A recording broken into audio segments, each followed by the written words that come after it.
La carta de Pablo a Tito, capítulo 1, vamos a estar leyendo.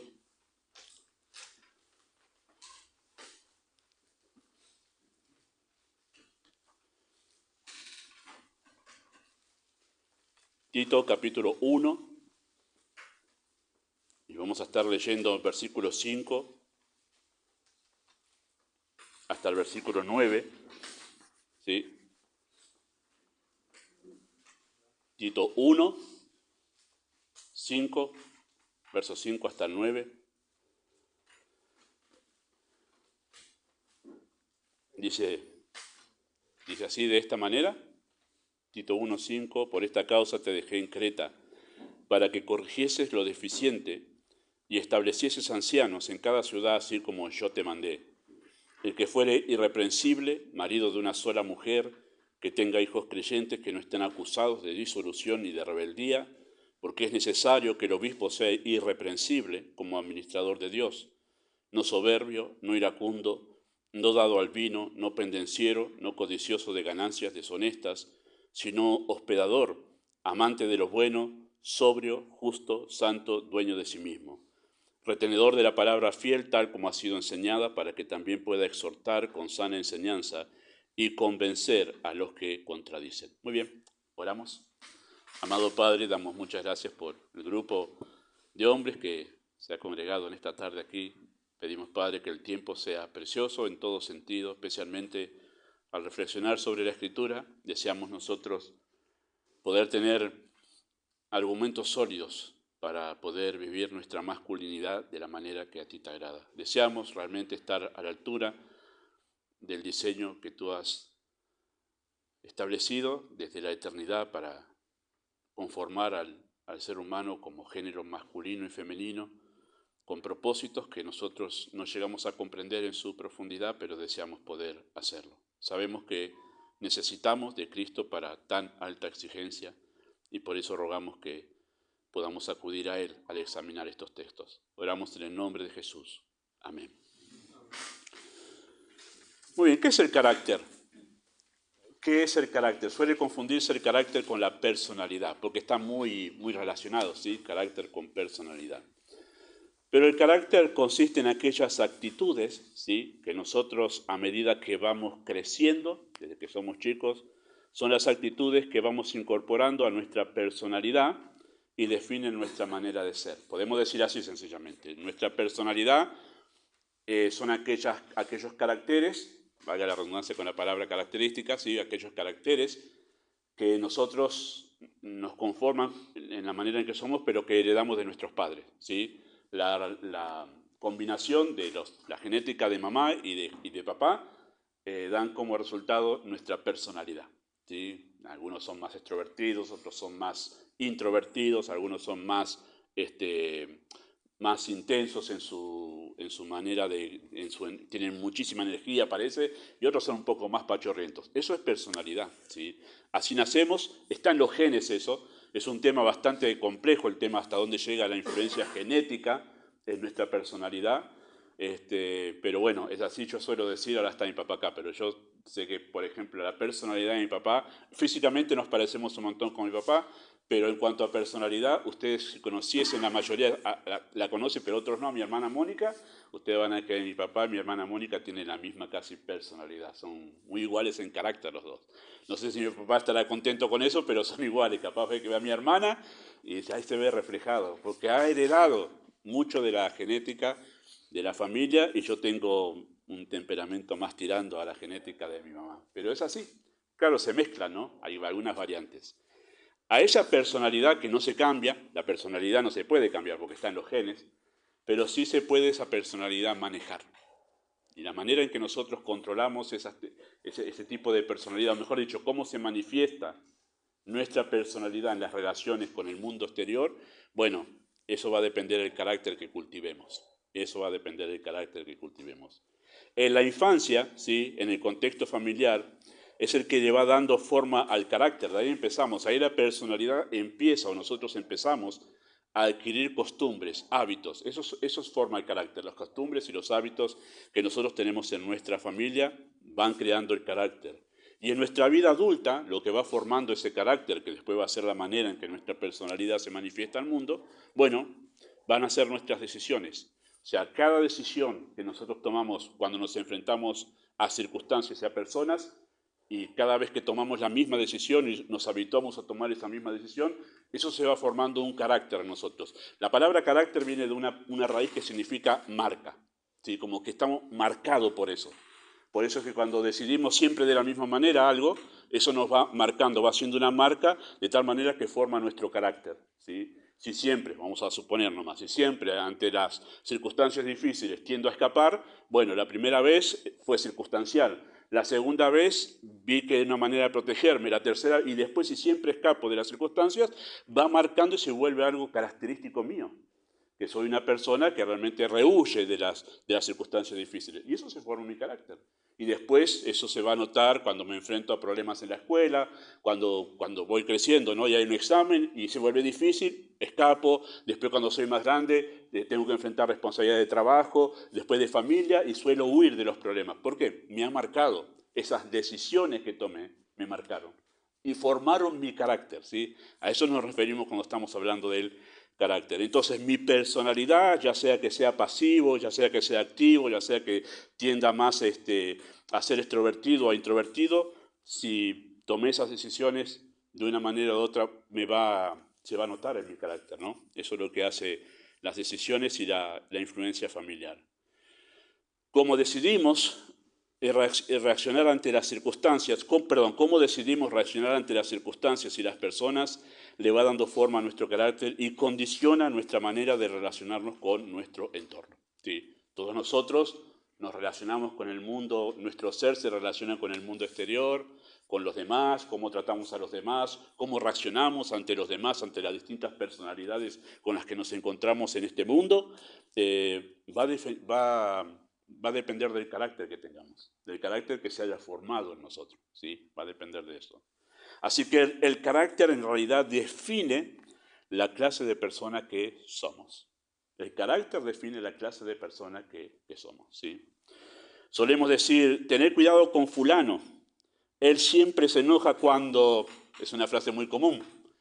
¿Por qué decimos eso de fulano? Y póngale el nombre que quieras, ¿no? ¿Por qué decimos? Porque ya lo conocemos, que siempre cuando se enfrenta a otras circunstancias, su primera reacción, ¿qué es? Enojarse. Está marcado, carácter, por enojarse siempre. Es su reacción ante las circunstancias, ¿no? O también solemos decir, fulano siempre llega tarde, avisarle con tiempo. ¿Por qué sabemos que fulano siempre llega tarde? Porque siempre llega tarde. No importa lo que sea.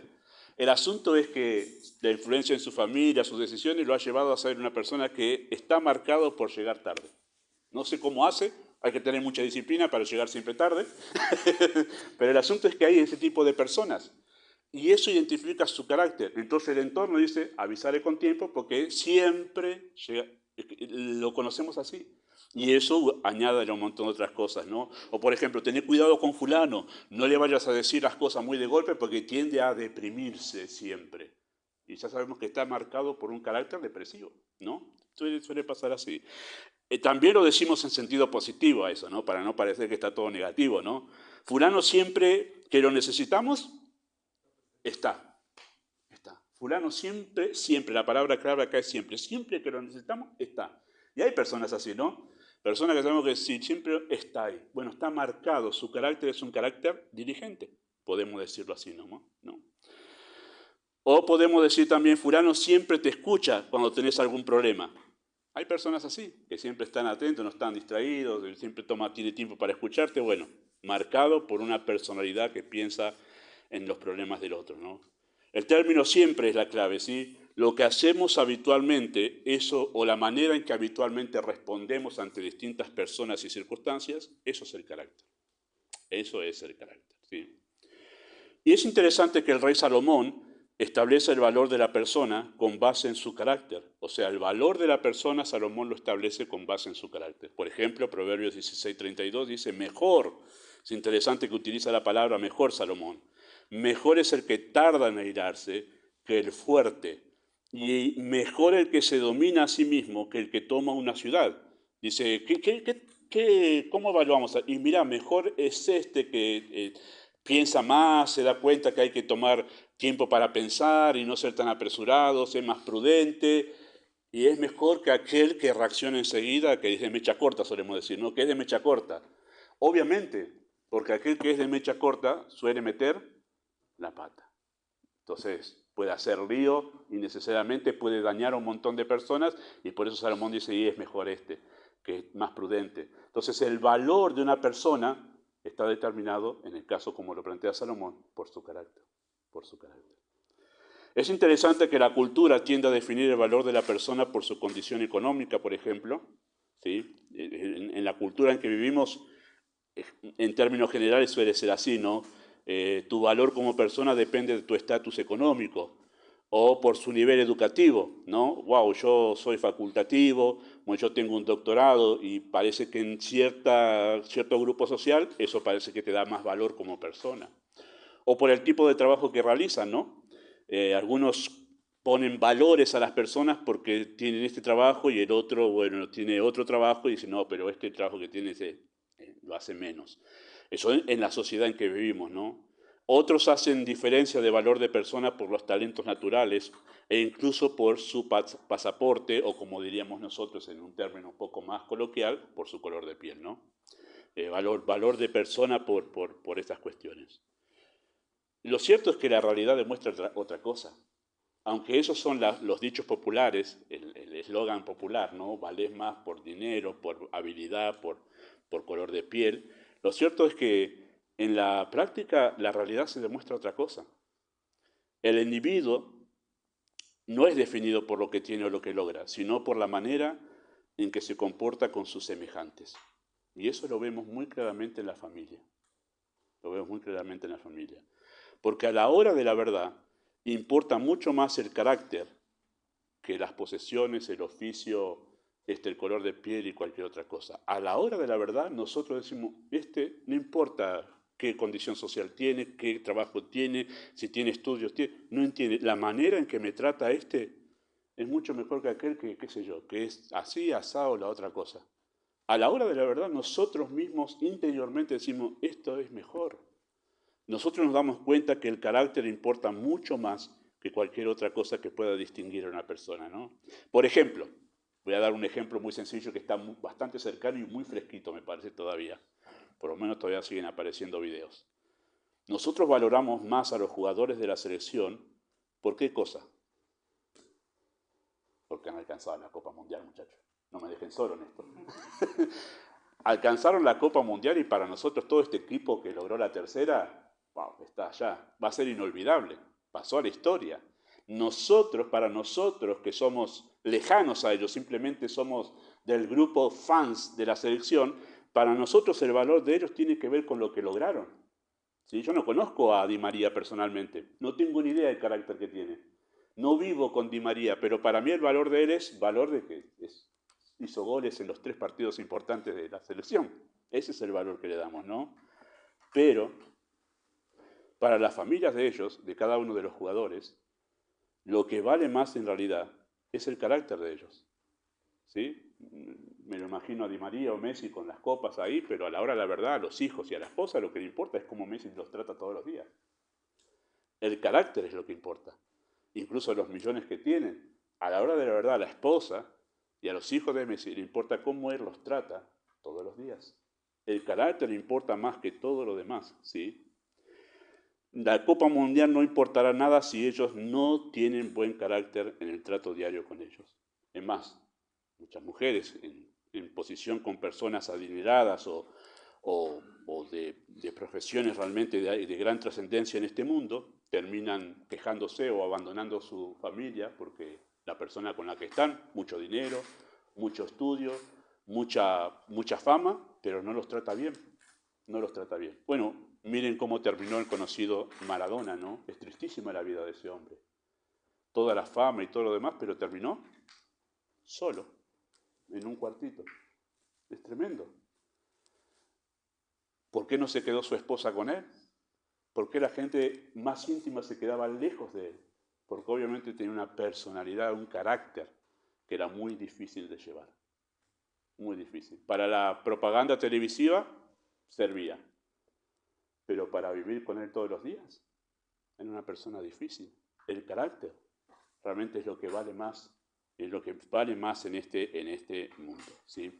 En cuanto a persona, ¿no? Esto es así en cualquier hogar, queridos hermanos. Es así en casa del abogado, del comerciante, del albañil, del profesor, del mecánico, del panadero. Es igual en todos los hogares. Lo que pesa más para el entorno es su carácter antes que su ocupación, porque de eso depende la manera en que se relaciona con ellos. Cuando se le hacen las entrevistas a los grandes artistas de este mundo, ¿no? Ellos mismos dicen, todo eso de la fama es pura espuma. Eso no soy yo, esa fama no soy yo soy lo que vivo el día a día a casa con mi familia, con mi esposa y con mis hijos, ¿no? Así que cuando abordamos, queridos hermanos, el tema de la masculinidad, el carácter es lo que más importa. Los hombres, por la manera en que Dios nos ha conformado, tendemos más a pensar en proyectos, ¿sí? Las mujeres tienden más a pensar en relaciones, pero nosotros en proyectos, o sea, en hacer cosas y lograr cosas. Y a veces en esa tendencia que es natural en los hombres, tendemos a olvidarnos de lo importante que es cultivar un carácter. Por eso cuando se establecen las calificaciones para escoger un líder en la iglesia, que es lo que estamos viendo en esta carta, las cualidades de carácter toman un lugar de relevancia. Si ustedes notan, desde el versículo 5 hasta donde estamos leyendo hoy, que vamos a empezar con el versículo 7, van a notar que las cualidades que se espera de un líder en una iglesia, ¿sí? De un hombre, porque un líder en una iglesia tiene que ser hombre, son todas cualidades de carácter, tiene que ver con su carácter. La única cualidad, que es la que vamos a ver Dios mediante en otro estudio, que tiene que ver con teología, es la del versículo 9, retenedor de la palabra fiel. Y las anteriores son todas de carácter. Tiene que ver cómo es su carácter en su familia, que fue lo que vimos en el versículo 6. Y hoy vamos a ver lo que corresponde ahí en nuestro tercer punto. ¿Cómo debe ser un líder, sí?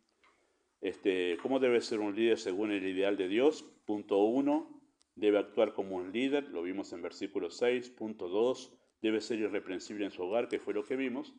Y punto número 13, lo que vamos a ver en esta tarde con la ayuda del Señor, debe ser irreprensible en su carácter, versículos 7 y 8, pero hoy vamos a ver solo un versículo, porque hay una seguidilla de características que están tan apretadas en ese versículo que la mayoría de los estudiosos y predicadores la pasan rápido, muy rápido, como que resumen todo, y estoy esperando que alguien haga un estudio minucioso de cada una de esas características, porque por algo están ahí enumeradas, enunciadas cada una de ellas, ¿sí? Cualidades de carácter. Y están enumeradas en dos sentidos, sentido negativo y sentido positivo. Versículo 7 es negativo, lo que no debe ser, ¿sí? El carácter que no debemos tener, y el otro es sentido positivo, versículo 8, lo que sí debe ser o el carácter que debemos cultivar. Bueno, ¿qué dice en sentido negativo el texto ahí, versículo 7? Dice, porque es necesario que el obispo, o pastor sería la palabra ahí también, sea irreprensible. Esa palabra irreprensible no significa perfecto, sino que no hay nada de lo que se lo pueda acusar con verdad, ¿sí? Eso significa irreprensible. Debe ser irreprensible como administrador de Dios o como mayordomo de Dios. Y ahí empiezan las características, empieza a enumerar cuáles son las características o las virtudes de carácter, en este caso, dichas en sentido negativo. Dice, no soberbio, ¿sí? Empieza con esa expresión allí. Y ese término es la única vez que se usa esta palabra acá. No aparece en toda la Biblia en ninguna otra parte. La palabra traducida al castellano sí, soberbio, pero en el original, la que se usó acá es la única vez. Las que se tradujeron como soberbio en otros textos tienen otra palabra en el original, en hebreo y en griego. Pero esta es la única vez. Y es interesante porque es una palabra compuesta y significa, o se traduce literalmente, autocomplaciente. Es raro, ¿no? Y es raro en realidad también que se tradujo como soberbio al castellano, porque es autocomplaciente y refiere a lo que conocemos nosotros, no sé si algunos han leído alguna vez, pero en psicología se lo llama la personalidad cínica, con C, cínico. ¿Han escuchado eso? Una vez un cínico. A veces hay, vos sos un cínico. Bueno, es un tipo de personalidad que identifica esta palabra, la palabra soberbio, que es autocomplaciente, ¿sí? Se trata de alguien que hace el mal especialmente mentir, ¿sí? Y no siente vergüenza. Ese es un cínico. El que te miente, hay personas que mienten y uno se da cuenta que no sabe mentir porque se pone mal, se pone nervioso. Y me refiero, no sabe no en el sentido positivo, sino que no está acostumbrado, le da vergüenza. Hay ciertas señales de las personas cuando mienten, los estudiosos saben, mueven la cabeza para un lado, mueven las manos de una manera, ¿no? Pero el cínico está tan acostumbrado a mentir que miente sin descaro. Y te miente como diciendo la cosa que es verdad. Y miente sin vergüenza, ¿sí? Sin dolor, sin remordimiento. Y por el contrario, siente cierta satisfacción en hacer quedar mal a otros para enaltecer su propia persona. Esa es la palabra aquí, es ese tipo de carácter. La persona que no le importa para nada hacerle mal a otro, que no le importa para nada en realidad herir a otros, y además encuentra cierta satisfacción. Porque el cínico, si logra que el otro quede mal, ¿qué logra como rebote? Él quedar bien. Entonces siempre la conversación del cínico siempre va, en algún momento, con cualquier persona que hable, siempre va a estar, sale el nombre de alguien en la conversación, sí, y sí, vos no sabés lo que es en su casa. Y si yo lo sé, pero no te voy a contar. El cínico hace eso. Siempre está tirando abajo a los demás porque es la manera en que se siente que bueno, yo soy mejor. Es cínico. Siempre está tratando de, en lugar de ayudar a las personas a reconciliarse, a dividirse. No, pero te dice, sí, yo creo que te lo hizo porque la verdad te odia. El cínico hace eso. En lugar de ayudarte a reconciliarte, ayuda a que te separes. Eso hace el cínico, porque disfruta de eso. Disfruta del conflicto, disfruta de cuando se ponen las cosas, acá me meto yo, esta es la mía, acá meto leña. Ese es el cínico, es tremendo en una iglesia eso, es tremendo en una familia también. Así lo describe Proverbios, porque habla de esta persona. Proverbios dice 21-24, escarnecedor es el nombre del soberbio y presuntuoso, que obra en la insolencia de su presunción. Tremendo, ¿no? Obra en la insolencia de su presunción, ¿sí? Es presumido y obra así, haciendo el mal. Tremendo. La segunda cosa que dice el texto allí, que no debe ser, en cuanto a carácter, un hombre, ¿sí? Un hombre maduro, porque esa es la idea del líder, un hombre maduro, es que no debe ser iracundo, ¿sí? No debe ser iracundo. La ira es el resultado de un sentimiento de frustración que usa la violencia como válvula de escape. Uno dice, ¿por qué nos enojamos? ¿Por qué uno se enoja? Porque siente frustración. Nos enojamos porque sentimos frustración, ¿no? No llegamos a hacer algo o sencillamente ya íbamos cruzando, para cruzar veíamos que el semáforo estaba en verde y el que iba delante nuestro iba lento y no, ya, ahora tengo que esperar 30 segundos. El enojo termina siendo la manera en que nosotros usamos como válvula de escape para expresar nuestra frustración porque algo no nos se dio. Eso en sentido del semáforo, que es una pavada, pero en otros sentidos familiares y conflictos serios, ha llegado a esto, a la golpiza, al insulto. ¿Por qué? Porque pues, generalmente el que se enoja, el que es iracundo, o sea, el que siempre reacciona de esta manera, ¿sí? ¿Cuál es la excusa del iracundo? Pero si me provocó, ¿cómo querés que reaccione? ¿No? Es la excusa del iracundo. Siempre es echándole la culpa al otro. Cuando en realidad es mi propia frustración, porque el otro no hace lo que yo quiero, o las cosas no salieron como yo quiero. Bueno, obviamente imagínense en una iglesia eso no sirve, ¿no? Cuando la gente, que en realidad todos nosotros tardamos en crecer en la vida espiritual, si tenemos un iracundo dirigiendo la iglesia, estamos sonados, ¿no? Tremendo. Suele pasarnos en algunas ocasiones que nos enojamos, ¿no? Pero si nos acostumbramos a responder con violencia, se volverá parte de nuestro carácter y ese es el problema. ¿Saben cuál es la recomendación que hace Salomón? Interesante, ¿no? Hoy en día se dice, no te juntes con las personas tóxicas, ¿sí? En Proverbios dice esto, Proverbios 22-24, no te entremetas con el iracundo, no te acompañes con el hombre de enojos, no sea que aprendas sus maneras y tomes lazo para tu alma. El que se acostumbra a enojarse siempre, o sea, a responder a todo frustración con enojo, se le va a formar parte de su carácter y después va a estar respondiendo siempre porque ya se acostumbró. Ya se acostumbró. Y eso es muy bueno ustedes que tienen hijos pequeños, acostumbrarlos de chiquito a lidiar con el tema del enojo. de responder. Conocimos a alguien muy cercano, que lo conocemos desde bebé, de chiquito.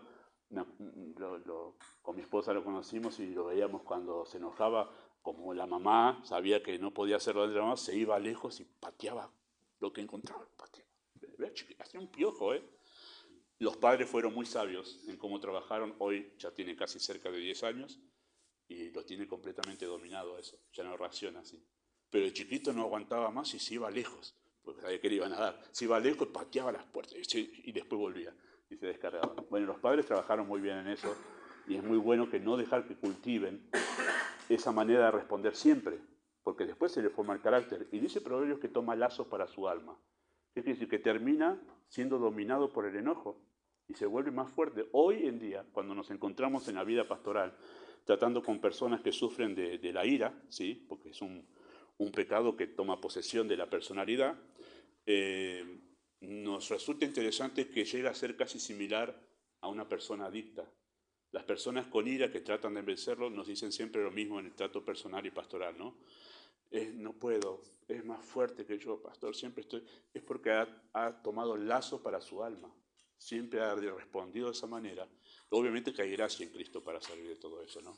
Pero lo que quiero decir es que es un problema serio la ira, como otras cuestiones, ¿no? Pero la ira tiene el problema de que la persona después termina mal, porque sabe lo mal que quedó, pero en ese momento y después se da cuenta del desastre que hizo. Es terrible porque lo sufre la persona misma. Después dice la otra característica, allí en forma negativa, no dado al vino. Muchas cosas se han hecho acerca de esa expresión sencillamente, pero me gusta cómo lo dice alguien que conoce el griego y que sabe cómo es la expresión en el original, ¿sí? Porque la expresión en el original se traduciría así literalmente: no entreteniéndose con el vino. Y eso es más preciso, porque nosotros sabemos que en realidad la Biblia no prohíbe tomar vino, ¿sí? Y nosotros sabemos que los personajes bíblicos de la antigüedad, el vino era parte de su cultura, ¿sí? Tomaban vino. Lo que sí está claro en la Biblia, que lo que la Biblia sí condena, porque es como cualquier otra cosa, como cualquier otra adicción, es la borrachera, es la adicción al vino. Proverbios capítulo 14, cuando vamos a estudiar Proverbios lo vamos a ver. Proverbios capítulo 14 habla cómo procede una persona con adicción al vino. Y ese procedimiento se ve en cualquier otro tipo de adicción, por eso Proverbios 14 sirve para analizar a una persona con adicciones, ¿no? Entonces eso sí prohíbe la Biblia, o condena, mejor dicho, la Biblia y previene sobre esa tendencia. Pero acá habla de algo interesante esta expresión, porque dice no entreteniéndose en el vino. Y la idea es de alguien que está preso de alguna adicción que lo mantiene entretenido, ¿sí? Cualquier persona que tiene una adicción sabemos cómo es. Si no la ha tenido cerca o si ha experimentado alguna adicción a algo, ¿sí? Todos tenemos esa tendencia, ¿no? De depender de algo. Ustedes saben que la adicción, sencillamente, en su esencia, es algo que nosotros pensamos que nos va a dar satisfacción permanente. Y lo buscamos. La adicción produce placer, esa es la verdad. Cualquier cosa que se ha vuelto nuestra adicción es porque nos produce cierto placer y ese placer dura un tiempo, un periodo de tiempo corto, ¿sí? Está la dependencia de eso, de nuestra alma, de eso, que volvemos. En Proverbio 14 dice que el que es alcohólico termina golpeado, sabe lo que le pasa, sabe cómo termina después con lo que es la resaca, sabe, dice, pero igual volveré. Y vuelve. Está describiendo al que es adicto, porque se ha vuelto dependiente por ese pequeño placer que le produce en ese momento. Y por ese pequeño placer de ese momento, vuelve otra vez a eso. Y eso puede ser con estupefacientes, puede ser con el alcohol, como puede ser con los videojuegos, como puede ser con el chocolate, como puede ser con un montón de otras cosas, como puede ser hoy en día, como también es la pornografía. Es un pequeño momento de placer. Y entonces después el que es creyente dice, wow, terrible lo que hice, no lo voy a hacer más, pero después quiere experimentar otra vez eso. ¿Por qué pasa eso? Porque está buscando satisfacción, una satisfacción que solamente Dios puede dar. Entonces está buscando eso. Cuando la adicción es una evidencia de la ausencia de Dios en el alma. Cuando uno está en una plena comunión con Dios, Él llena toda nuestra alma de gozo, de tal manera que no nos vemos necesitados de otra cosa. Esa es la realidad. Esa es la realidad, no es una cuestión espiritual. Así que la idea es de alguien que está preso de alguna adicción que lo mantiene entretenido, olvidando sus responsabilidades. Cualquier adicto, ustedes saben que olvida sus responsabilidades. Habla de una persona poco seria que tiende a minimizar sus responsabilidades y a trivializar cosas importantes. Suele ser una persona con un carácter poco confiable, suele ser irresponsable, desperdiciar el tiempo en cosas vanas y es un carácter infantil. Suele ser así la persona con problemas de que se entretiene en algo que le causa un pequeño tiempo de placer, ¿sí? Eso es peligrosísimo. Y digo peligrosísimo porque no son pocas, sino son muchas las familias que hoy en día tienen que sufrir hombres, líderes, pero que están entretenidos en cosas que le dan un placer momentáneo pasajero. Y por eso es que hay esposas que tienen que hacer papel de líder de hogar, tienen que salir a trabajar, incluso tienen que tratar de ver dónde consiguen dinero, porque el poco dinero que entra de parte de su esposo está usado en esas cosas vanas.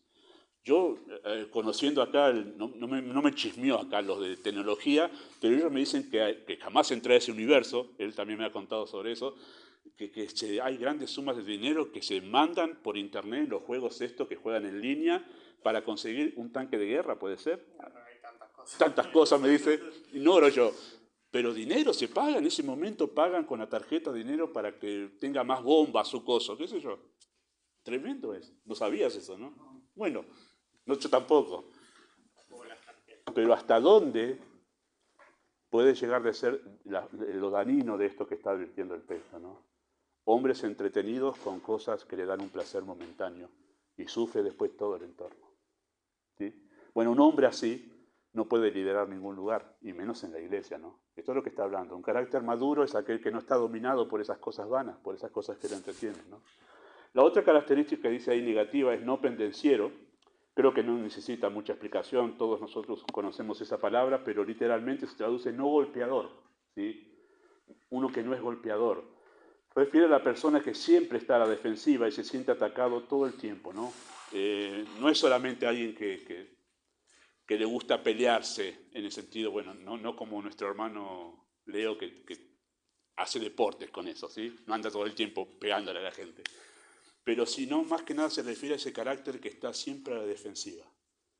No importa que digas, ¿qué me dijiste? Bueno, ese tipo de persona, que es difícil mantener una conversación con ese tipo de personas porque todo el tiempo parece que la estás agrediendo. No sabes cómo decirle algo porque la persona ya enseguida se puso en guardia. ¿Por qué me dijiste eso? ¿Qué me dijiste? No, fue un comentario. Estaba hablando de la verdad del chino de la vuelta a mi casa y no tenía nada que ver con vos. Entonces la persona pendenciera es la que está siempre a la defensiva porque piensa que siempre lo están atacando. Y es esa persona que suele decir esto. En mi trayecto de la vida cristiana y pastoral lo he visto algunas veces y puedo identificar a esa persona con pena, con tristeza, porque sé que es un problema. No, yo fui el domingo a la iglesia y yo sé que todos me estaban mirando todos a mí. Digo, fulano, ya me ha pasado, fulano, te digo que cada uno que viene a la iglesia viene con sus problemas familiares, está pensando en sus hijos, su trabajo. Te digo que la verdad no estaban pensando en vos. Pero la persona que realmente tiene esta tendencia a ser pendenciero, que está todo el tiempo a la defensiva porque piensa que todo el tiempo lo están atacando, por eso es pendenciero. Es como la persona que encontramos en cierto grupo social en nuestra sociedad, que vos decís, ni lo miro, porque ¿qué te dicen? ¿Qué te pasa a vos que me mirás? Es el pendenciero porque ¿sabes de dónde nace eso? De la cultura de la autovictimización. ¿Qué es esa cultura de la autovictimización? Yo soy víctima de la sociedad. Yo soy pobre y víctima de este estado. Y como yo soy víctima, todos los demás me deben. Entonces, la culpa siempre es de otro y no mía. Entonces, si vos me miras mal, ¿qué te pasa? ¿Por qué me miras mal? ¿Qué te hice? Nada, estaba mirando al horizonte nada más. Pero siempre se sienten atacados y siempre están a la defensiva enseguida. Esa es la personalidad del pendenciero. Obviamente, alguien así no puede liderar en ningún lugar, ¿no? ¿Se imaginan en la iglesia que la gente dice un montón de cosas de la prédica? Pastor pendenciero, enseguida, la próxima viene a decirme algo de la prédica. Tremendo, ¿no? Imagínense en casa un hombre liderando así. No hay paz en esa casa, porque es una persona que todo el tiempo está creando conflictos. ¿Por qué? Porque es pendenciero, entonces no le puede decir nada ni bien ni mal. te lo dije bien ahora, ¿sí? Ah, sí, pero yo sé que por debajo, y si se lo decís mal, ¿cómo me trata? Entonces no hay manera. Siempre hay conflicto en el hogar del pendenciero y por eso es tan difícil que lidere una casa. Bueno, por eso es que dice no debe ser pendenciero, tiene que tener un carácter, vamos a ver después en sentido positivo que habla de un carácter apacible, ¿no? Pero eso la próxima vez. Y después dice allí, en último lugar, no codicioso de ganancias deshonestas, ¿sí? Es interesante que la codicia es un deseo desmedido y desenfrenado que nos esclaviza, influyendo en nuestras decisiones, emociones y actos. Es otro tipo de adicción, en verdad, ¿sí? La codicia. La codicia puede tomar muy diferentes direcciones, ¿sí? Es un pecado muy común, lo tenemos todos y se manifiesta de diferentes maneras. A algunos la codicia se manifiesta por el lado de la sexualidad, a otros la codicia se manifiesta por el lado de los logros, ¿sí? Hay personas codiciosas de títulos y por eso se pasan toda la vida haciendo carreras, carreras, carreras y carreras. Y uno dice, pará, ¿cuántas carreras? No, pero yo ya que si puedo hago una carrera más. Y trabajar de todo eso, no, pero hago una carrera más. Se llama codicia eso. ¿Codicia de qué? Codicia de tener un título que me da relevancia en esta... Es así. Sucede de esa manera.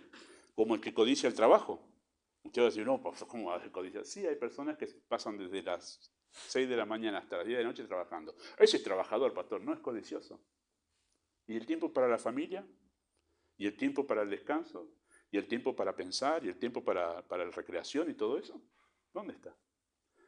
Es codicia. Uno dice, es difícil aceptarlo, pero en realidad tiene que ver con eso. Tiene que ver con eso porque eso siento que me da a mí, me hace sentir pleno. Es algo más que reemplaza a Dios y se manifiesta por otro tipo de pecado. Sé que es muy difícil llegar a eso, pero créame que en la raíz de lo que se manifiesta ahí, la raíz está ese pecado, está la codicia. En este caso la codicia que se menciona aquí tiene que ver con el dinero, ¿sí? La codicia del dinero. Ganancias deshonestas, o más bien es la codicia por el dinero o lo que conocemos como materialismo, ¿sí? Y el deseo por el dinero es tan fuerte que estamos dispuestos a hacer cualquier cosa por obtenerlo, incluso lo que es vergonzoso. Por eso habla de codicias deshonestas. La palabra es vergonzoso en el original, ¿sí? Estamos dispuestos a hacer hasta algo vergonzoso para tener dinero, ¿sí? Y es interesante que no hace falta en realidad... Anda a cortarlo, ¿sí? Al dinero. No hace falta codiciar mucho para decir que uno ama el dinero. Hace falta simplemente saber qué estamos dispuestos a hacer por 5 pesos. Bueno, hoy 5... 50, ¿no? 50. ¿Qué estamos dispuestos a hacer por 50 pesos que no vale nada? Es ahí donde se muestra el amor al dinero. Claro, uno dice, codicioso, uy, de este debe querer ser millonario. Pero en realidad la codicia se deja ver en que yo puedo estar dispuesto a incluso a engañar en el mostrador al chino para quedarme con 50 pesos. Wow, me quedé con 50 pesos. ¿Y en serio? Eso es codicia, porque estoy dispuesto incluso a hacerlo más vergonzoso por nada, porque no vale nada. Eso es codicia. Así que no hace falta pretender robar un banco para decir que me amo el dinero. Incluso uno puede escuchar a veces, no, sí, le voy a vender el coche, pero está arruinado por este lado, pero no le voy a decir nada, porque así puedo sacar un poquito más. ¿En serio? Eso es codicia. Es codiciar dinero. Estoy dispuesto a hacer algo vergonzoso, porque después, al que le vendo el coche, ¿qué va a pasar? Se va a dar cuenta en algún momento. Claro, pero yo digo, yo no lo veo más. Claro, no sabe dónde. Sí, pero tu reputación ha quedado manchada. Este es un sinvergüenza, va a decir. Y estamos dispuestos hasta a vender la reputación por 5 pesos más. No sé cuánto está un coche ahora, pero no, 5 pesos más no. Tremendo, ¿no? Tremendo. Alguien con un carácter así es peligrosísimo, porque está dispuesto incluso hasta a vender la verdad por dinero. Por dinero, ¿sí? El carácter codicioso enajena a la persona y se convierte en adicta, esperando que el dinero llene su alma de satisfacción y felicidad, porque es así. Por eso las personas codiciosas de dinero son infelices. ¿Por qué? Nunca es suficiente. Nunca es suficiente. Uno dice, wow, ahora ya tengo un trabajo que gano 100.000 por mes. Estoy esperando uno que pueda ganar 150.000. Llega el de 150.000 y dice, no, pero no me alcanza, porque cuando uno más tiene, más gasta. Es así. Uno más tiene, más gasta. Entonces nunca es suficiente. Nunca es suficiente. Yo siempre recuerdo haber vivido en Salto, Uruguay durante tres años casi. De acá de Buenos Aires allá a Salto, Uruguay es una gran diferencia en cuanto a cultura, pero también en cuanto a dimensiones, porque Buenos Aires, en la capital teníamos en ese momento como 15 millones, no sé cuánto hay ahora, pero imagínense que en todo Uruguay hay 3 millones de personas como hace 20 siglos, pero siempre son 3 millones, nunca salen de ahí. Imagínense en Salto, que es la segunda ciudad en importancia después de Montevideo, chiquitito. Trabajé en panadería con ellos durante 1 año y medio ahí y conocí la cultura porque estaba mezclado con uruguayos, salteños de ahí, de ese lugar. Todos tenían 2 trabajos, todos tenían, menos yo. Todos tenían 2 trabajos. Terminaban de trabajar la panadería y se iba uno a vender, repartir lácteos, otro tenía un comercio y otro hacía en otra panadería. Todos tenían 2 trabajos. Y sin embargo, yo conocí la vida de ellos porque Uruguay era mucho más caro que acá, todo es más caro en Uruguay, siempre ha sido todo más caro. Y la razón por la cual tenía 2 trabajos era para poder pagar una camisa, un pantalón, cosas, porque incluso hoy en día sacan una camisa en cuotas en Uruguay. Pero yo me di cuenta que todos ellos vivían con muchas menos cosas de las que yo vivía acá en Buenos Aires, muchísimos menos. Esa otra vida era muchísimo menos cosas.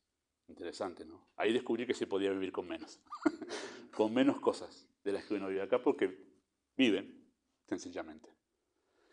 Nuestro problema con la codicia es que siempre estamos pensando que las cosas las necesitamos para darnos cierta satisfacción y felicidad. Y ese es un gran engaño, ¿no? Es un gran engaño. No termina nunca porque nuestra conformación como humanos es espiritual. Nuestra esencia como humanos es espiritual. Entonces nunca nada material puede satisfacer algo espiritual. Lo único que puede satisfacer lo espiritual es lo espiritual. Y ese es Dios. Dios. Entonces nunca lo material puede satisfacer. Nunca lo temporal puede satisfacer lo eterno. Nuestra alma es eterna desde el momento que fue creada. Es eterna ahora. Está para siempre. Vive para siempre. Entonces algo temporal nunca satisface algo eterno. Entonces el único eterno que puede satisfacer lo eterno es Dios. Es Dios. ¿Sí? Por eso la codicia es un gran engaño en la mente, en cualquier sentido, en este caso con el dinero, ¿no? Y aclaro que en verdad la Biblia no ve mal que la persona pueda tener dinero, ¿no? La Biblia no ve mal ser rico, de ninguna manera. Lo que la Biblia ve mal es que amemos el dinero al punto de que se vuelva una codicia, ¿no? Muchas personas ricas han sido salvas y han sido muy buenas en la obra de Dios y Dios las ha usado, ¿no? Así que la codicia es la manifestación de la idolatría. Le damos al dinero el lugar que Dios merece, ¿no? Muy bien. Así que actitudes, cualidades de carácter que nosotros debemos tener cuidado: no soberbio, no iracundo, no dado al vino, no pendenciero, no codicioso de ganancias deshonestas. Todas esas cosas arruinan a cualquier persona y no lo hace apto para ayudar a otros. Liderar, que es nuestra conformación como hombres, para ayudar a otros, ninguna de estas cosas sirve ni ayuda. Y nosotros debemos aprender a cultivar un carácter, como vamos a ver la próxima vez, apacible, amante de lo bueno, pero tratar de, con la gracia de Dios, corregir todas esas tendencias que están en cada uno de nosotros, ¿no? Porque todo esto nos encierra en una personalidad, encierra nuestra personalidad en algo dañino para nosotros y dañino para el entorno. ¿Sí? Amado Padre Celestial, nosotros damos muchas gracias por tu palabra, por las indicaciones tan precisas, tan particulares que el texto tiene para que nosotros conformemos una masculinidad que te honra a ti, pero no solo eso, sino que es de beneficio para nuestro entorno, que podamos crecer como hombres maduros, con cualidades de carácter y actitudes que pueden ser de bendición en la vida de otras personas y no dañarlas. Así que pedimos tu gracia sobre esto, guía el tiempo que sigue, tiempo de comunión, tiempo de esparcimiento, tiempo de la comida. Damos gracias por los alimentos que nos has provisto y pedimos tu bendición en nombre de Jesús. Amén. Muy bien.